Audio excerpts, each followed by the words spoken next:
No vídeo anterior, a gente falou sobre a busca sequencial em uma sequência que é implementada em um vetor. Agora a gente vai falar de um segundo algoritmo de busca.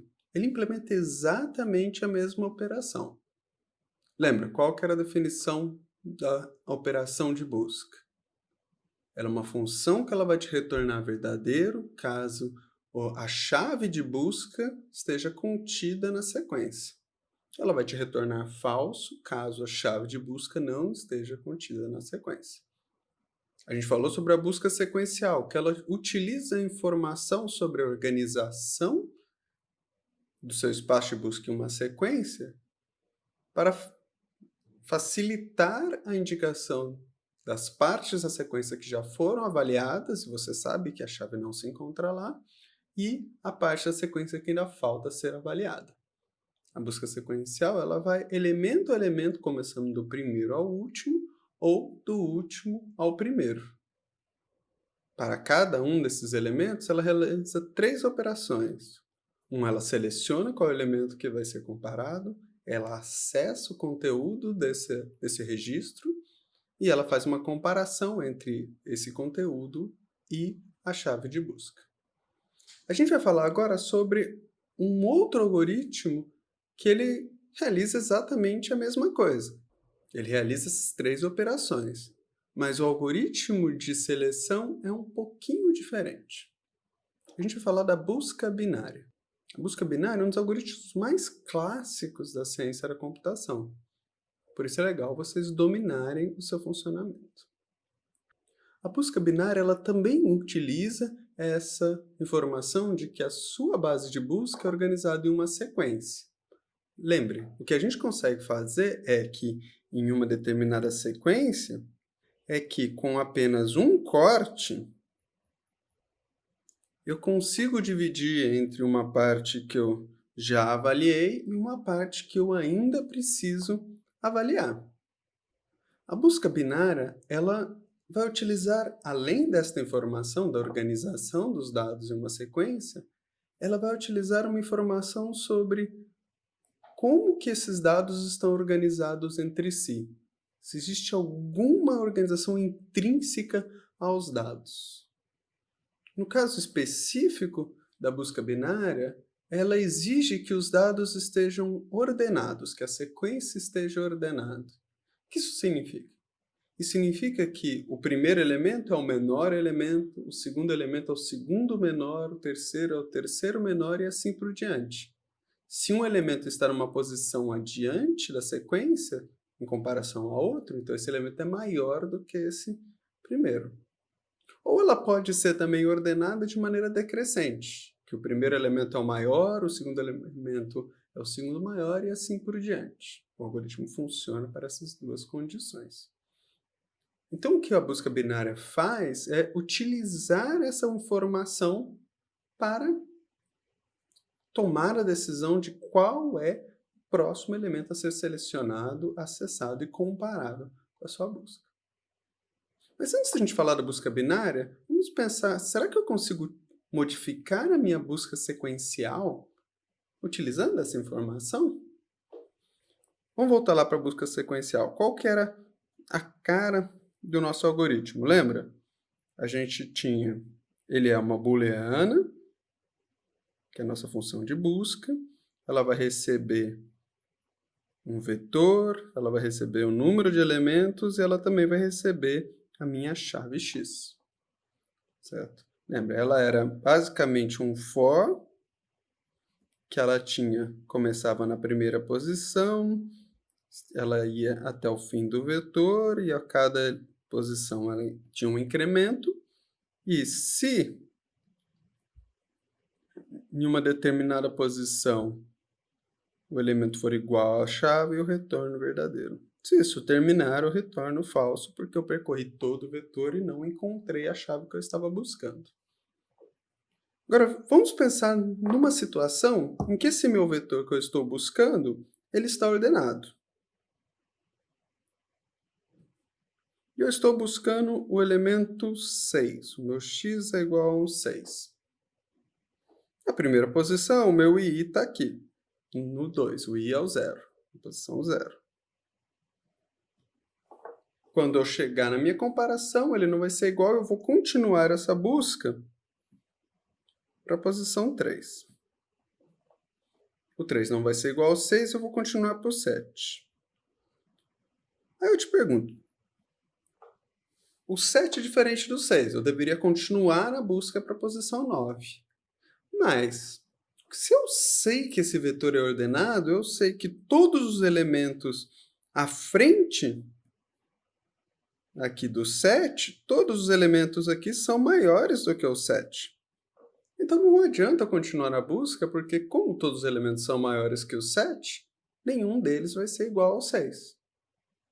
Então eu posso melhorar esse meu algoritmo se eu colocar algo do tipo assim, ó. Se o valor que eu encontrar nessa posição for maior do que o valor que eu estou buscando, eu já posso terminar a minha busca. Eu já posso retornar falso. Então, veja, eu mudei o meu algoritmo porque agora eu adicionei uma informação que é baseada na organização dos dados, na organização interna das relações entre os elementos dentro da minha sequência. Isso é importantíssimo para a minha busca para minha busca binária, que é o que a gente vai discutir. Mas como exercício, tentem modificar a busca de decrescente e as implementações recursivas utilizando essa informação. Então vamos falar agora da busca binária. A busca binária, ela assume que a sua sequência é organizada de maneira ordenada, certo? O conceito principal dela é que com apenas um corte, eu consigo separar entre uma parte que eu já avaliei, que não me interessa mais, e uma parte que ainda me interessa. Mas eu também posso fazer 2 cortes. Diminuir essa parte. A busca binária, ela vai cortando dos 2 lados até encontrar a posição. Ficou um pouco complicado, né? A busca sequencial, se vocês lembram, o que ela faz é que ela começa com esse corte na primeira posição, e se não for certo, ela pula para a próxima, e assim ela vai reduzindo o seu espaço de busca. Na busca binária, a gente vai tentar dar saltos um pouco maiores. O conceito principal da busca binária é o seguinte. Imagina que eu tenho a minha sequência. E agora eu vou escolher um elemento, selecionar um elemento arbitrário. Eu vou selecionar este elemento aqui para fazer a minha comparação. Então imagina que o meu x, ele vai ser, eu estou procurando o elemento 7. Veja, eu tenho 3 possibilidades que podem acontecer aqui. Se eu tenho essa posição em I, eu posso ter que o meu V de I ele é igual ao 7. Então, eu vou encontrar o elemento. Então, aqui eu retornaria verdadeiro. Eu posso ter que o meu V de I ele é maior do que o 7. Eu posso ter que o meu V de I é menor do que o meu 7. Eu tenho essas 3 possibilidades. Veja, se ele for igual ao 7, já encontrei, já resolvi a minha busca. Agora, se ele for maior do que o 7, significa que este elemento que eu estou buscando é maior que o meu índice, e eu sei que esse vetor é ordenado, então eu sei que todos os meus elementos à frente do VI também vão ser maiores que o 7. Então, imagina que eu tenho uma posição de um JJ arbitrária em algum lugar aqui. Eu sei que o meu V de JJ ele é maior do que o meu V de I, porque esse vetor é ordenado. Então, significa que eu não tenho por que continuar a minha busca em toda essa parcela. Uma vez que todos esses elementos vão ser maiores do que esse número que eu estou buscando. Então, a minha nova busca, eu vou ter que fazer, o meu retorno vai ser uma busca aonde? Nessa região que eu vou rachurar de azul. Então, eu posso eliminar toda essa parte acima do meu vetor, que ela não me interessa. Da mesma forma, se o meu valor for menor do que o 7, eu tenho toda essa região que eu vou chamar de KK aqui, que eu sei que o V de KK ele é menor que o V de I. Então, se o V de KK é menor que o V de I, ele também vai ser menor que 7 e o 7 não estará lá. Então, eu posso continuar a minha busca apenas nessa região que eu rachurei de roxinho. Esse é o algoritmo principal da busca binária. Ele vai selecionar uma posição arbitrária no vetor e ela vai comparar o valor com o valor de busca. Se ele for o valor que eu encontrei, que é o número 7, nesse exemplo, acabou a busca. Mas dependendo se o valor que eu estou buscando for maior ou menor que o valor de referência, eu vou continuar a busca, seja para a porção superior dessa sequência, ou seja para a porção inferior. No caso da busca binária, a gente sempre seleciona um elemento em específico, que é o elemento da metade desse vetor. A gente divide no meio esse vetor. Então, o nosso II, ele, na verdade, vai ser igual ao n sobre 2, considerando o vetor principal. Por quê? A gente vai ver com mais detalhe quando a gente for discutir a comparação do desempenho dos algoritmos, por que esse valor é importante. Mas, por enquanto, a gente só vai argumentar que, se você corta na metade, você garante que pelo menos metade do vetor você já não precisa olhar, com apenas uma comparação. Esse é o poder desse algoritmo. Com uma comparação, você consegue eliminar metade de todas as cartas ou registros que você teria que acessar. Isso já parece bastante eficiente, né? Então vamos ver como é que fica a cara desse algoritmo. A gente vai começar agora com uma implementação numa versão recursiva, porque a gente já definiu essas regras e fica um pouco mais fácil. Mas depois a gente coloca numa versão interativa. A carinha desse algoritmo, ele é exatamente a cara dos algoritmos anteriores. Ela vai ser booleano, ela faz uma busca num vetor V de tamanho n com a chave x. Agora a gente tem aquelas 3 condições, mas antes a gente tem uma condição que ela sempre tem que ter, que se o meu n for igual a 0, quer dizer, se não existe sequência, então eu nem preciso fazer a busca, certo? Isso é uma condição de parada importante. Mas beleza, agora o nosso algoritmo, ele também, eu vou definir o meu II, e ele vai ser igual ao n sobre 2. Eu vou pegar o elemento no meio. Ele pode ser outra posição, outra, isso a gente avalia depois.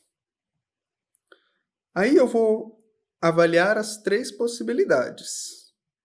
Se o meu V de I for igual ao x, aí eu retorno verdadeiro. Certo? Até aí tudo tranquilo. Mas agora fica um pouquinho mais complicado para a gente olhar as outras partes. A gente tem também a condição se o meu x for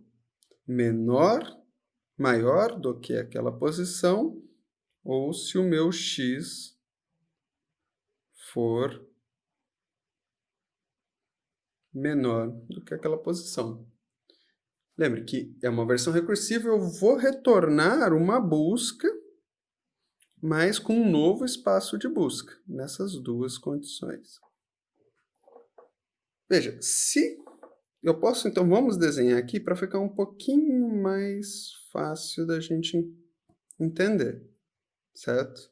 Nesse caso, eu tenho um V apontando para a primeira posição, eu tenho um N, nesse caso seria o meu N seria de 11, e o meu X, por enquanto, é irrelevante. Se eu pegar N dividido por 2, 11 dividido por 2, se fosse uma divisão de ponto flutuante, isso me daria 5,5. Mas é uma divisão inteira, uma divisão que ela é quebrada para um outro número inteiro. Normalmente, essa divisão inteira ela quebra para baixo. Então, 11 vai ser igual a 5. Então, eu tenho aqui que o meu II ele vai ser na posição 5. Certo? Então, eu tenho que o meu II ele vai ser um 5. Legal, né? Então, vamos ver as duas possibilidades. Se ele chegar e o V de I for igual ao elemento, já está jóia. Ele já retorna. Primeira possibilidade é que o X, o elemento que eu estou buscando, é maior do que o V de 5, o VI. Isso significa que o meu novo espaço de busca, por ele ser maior, ele vai ser após esse elemento, certo? Então, a minha busca vai ser, eu vou ter que reconstruir o meu espaço de busca considerando essa região em roxo. Vamos desenhar aqui um roxinho só para lembrar. A outra alternativa é que o meu espaço de busca, o x é menor do que essa posição. Então, o x está anterior a essa posição. Então, agora eu vou ter que desenhar para essa região em azul. A região de azul é um pouquinho mais fácil de calcular. Veja, eu vou ter que recalcular um novo v e um novo n. O meu v continua na primeira posição. Então, eu posso simplesmente colocar um v aqui. E qual que é o meu novo n? Veja, se o meu elemento n é, se eu tenho meu i é posição 5, eu já posso desconsiderar a posição 5, porque ela não é igual, e todos na frente dele. Então, o meu último elemento vai ser aqui na posição 4. Ele vai de 0, 1, 2, 3, 4. 0, 1, 2, 3, 4, eu tenho 5 elementos, que é igual ao n. Então, essa posição é simplesmente v, n e o x. Ela é um pouquinho mais fácil de calcular, né? Ah, não. O anterior aqui era n sobre 2. Ela fica um pouquinho mais complicada para essa segunda metade. Vamos ver. A segunda metade, a primeira posição dela, que a gente vai desenhar de roxinho, meu V, essa posição aqui, logo depois do n. Lembra que o n também não me interessa. Essa primeira posição é V mais 0, V mais 1, V mais o índice aqui. Então, aqui, na versão V mais I, e I é a posição 5, mas eu quero logo após. Então, minha nova primeira posição vai ser o V mais II mais 1, que é essa posição específica aqui. E agora, como é que é? Qual é o número de elementos que eu tenho aqui? Agora que entra uma brincadeirinha aqui. Ele não é só a metade dos elementos, porque eu tenho essa quebra, essa quebra na divisão inteira. Se eu tiver número par de elementos ou ímpar de elementos, essa fórmula fica um pouco diferente. Mas tem um jeito fácil de eu calcular que é o seguinte, eu posso pegar o número total de elementos, que é o n, nesse caso aqui seria 11, e tirar todos os elementos que eu conheço, que eu descartei, que vão ser, que é o n, certo? Que é o total, menos a quantidade de elementos aqui, que é quem? Aqui eu tenho n sobre 2, que vai de 0, mais um elemento. Então, menos n sobre 2 mais 1. E o meu x continua o mesmo. Então, essa é a carinha da nossa busca binária. Para facilitar, é só lembrar que são 4 passos principais. Se o vetor estiver vazio, ele retorna falso. Se o elemento do meio for o que eu estou buscando, ele retorna verdadeiro. Se o elemento que eu estou buscando for maior do que o elemento do meio, eu continuo a busca na segunda metade. Se o elemento que eu estou buscando for menor que o elemento do meio, eu continuo a busca na primeira metade. Legal? Então, nas próximas aulas, a gente vai começar agora a comparar esses dois algoritmos. A gente vai comparar em questão de desempenho e comparar, será que a gente consegue ter certeza de que eles sempre resolvem esse problema da busca, que a resposta é sempre correta? Isso que a gente vai avaliar nos próximos vídeos.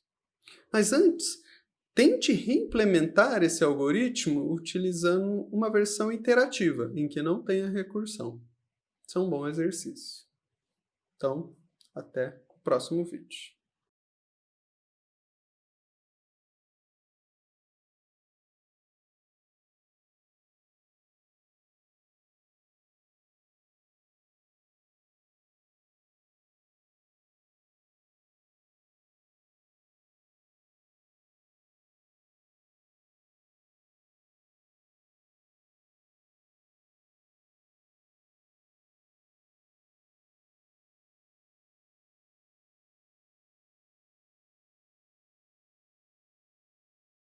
Então, pessoal, vamos implementar agora, então, a busca binária em sua versão interativa.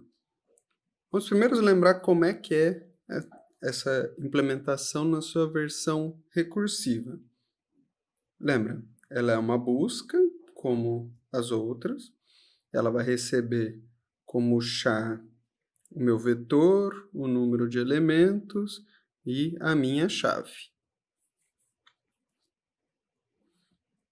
Ela vai ter, se o número de elementos for igual a 0, ela retorna falso, pois o meu vetor é vazio.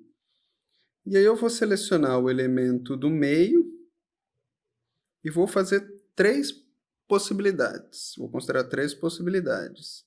Se esse elemento do meio for igual à chave de busca, eu retorno verdadeiro.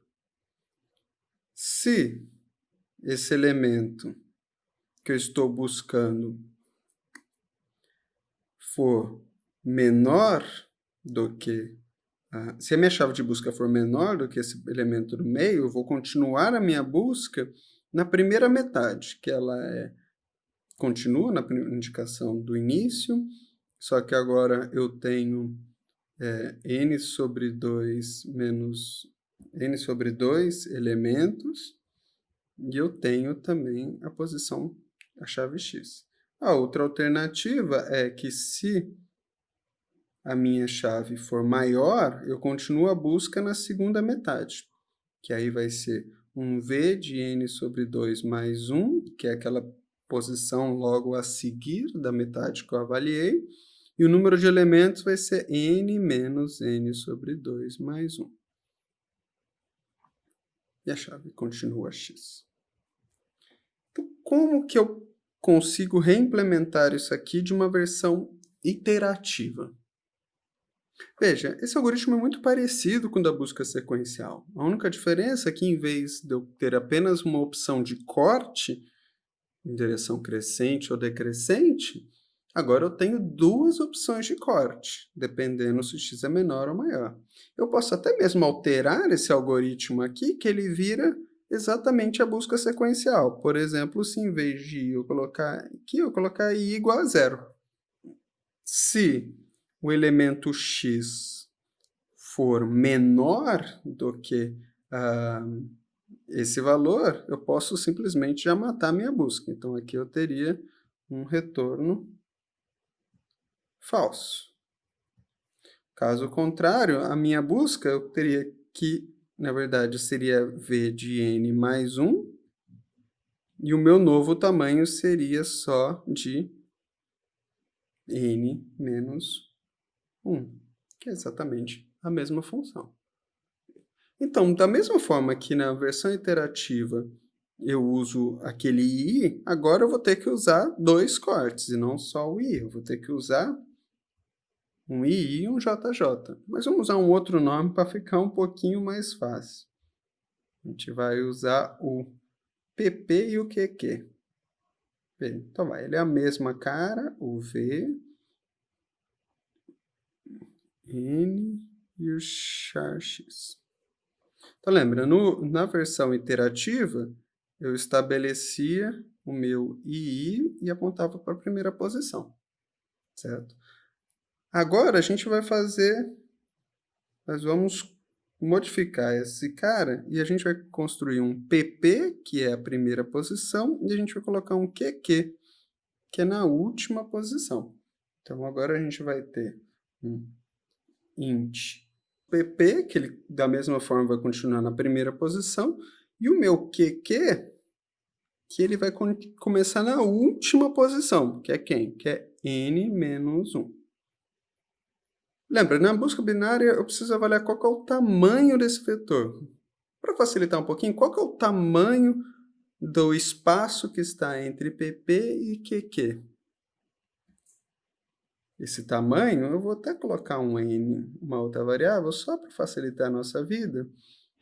Ela vai ser nada mais do que o QQ menos o PP mais 1, que no caso vai dar n.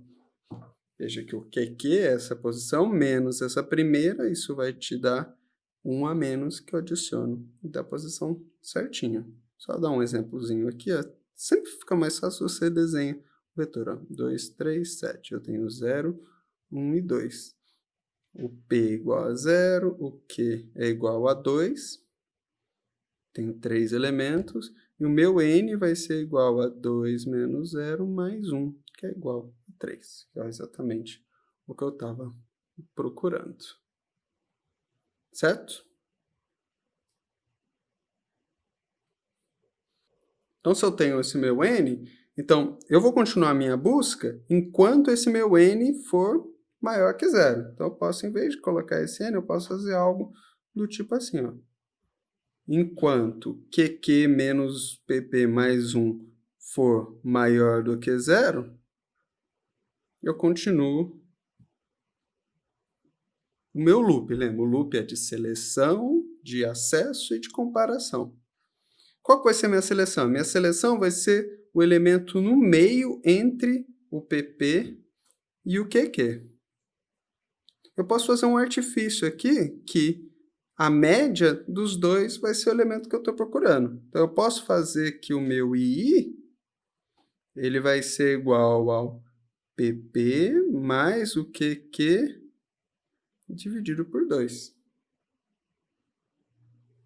Vamos tentar de novo. Aqui, ó. 3, 7, 1, 4. Vai, o meu P vai ser no 0, 1, 2, 3. E o meu Q vai estar no 3 aqui. Eu posso fazer 0 mais 3, que vai ser igual a 3, dividido por 2, daria aqui no 1. Então, ótimo. Então, dado isso, agora eu faço exatamente aquelas chamadas que eu fiz. Que eu tinha. Se o V de I for igual ao X, eu retorno verdadeiro. Agora, se o meu X for menor do que essa posição, imagina que eu selecionei uma posição específica aqui. Então, a minha versão, se eu tiver que fazer essa nova versão, se o meu x for menor, ele está nessa primeira porção aqui. Então, agora, o meu PP continua na mesma posição, mas o meu QQ ele é atualizado para cá.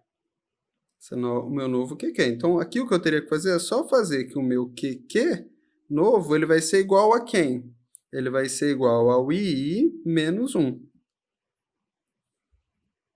Alternativamente, eu posso ter um else. O meu else aqui, ele vai ser só se o meu x não for igual nem menor. Então, o meu x é maior. Esse meu else, ele entra nessa segunda parte aqui. Nessa segunda parte, eu só preciso atualizar o meu pp. Então, ele simplesmente fica aqui, o meu pp, ele vai ser igual ao ii mais 1. E assim eu continuo a minha busca. Na segunda busca eu vou reduzir esse meu espaço, e o que ele vai fazendo é que eu vou achatando com o meu PP e o meu QQ o meu espaço de busca. No primeiro momento eu posso cortar uma parte, e o meu QQ vem para uma posição aqui. No segundo momento, eu corto uma outra parte, até que eu restringo o meu espaço de busca só para o X, ou eu finalizo, termino o tamanho do meu espaço. Então, assim, caso isso não aconteça, caso ele termine num ponto que o PP passe o QQ, eu retorno falso, porque eu não encontrei o valor. Legal, né? Então, assim, então essa é a nossa implementação iterativa da busca binária. Nos próximos vídeos a gente vai agora começar a comparar esses dois algoritmos que implementam exatamente a mesma operação. Qual deles que é melhor? Como que eu avalio que um é melhor que o outro? É isso que a gente vai começar a olhar.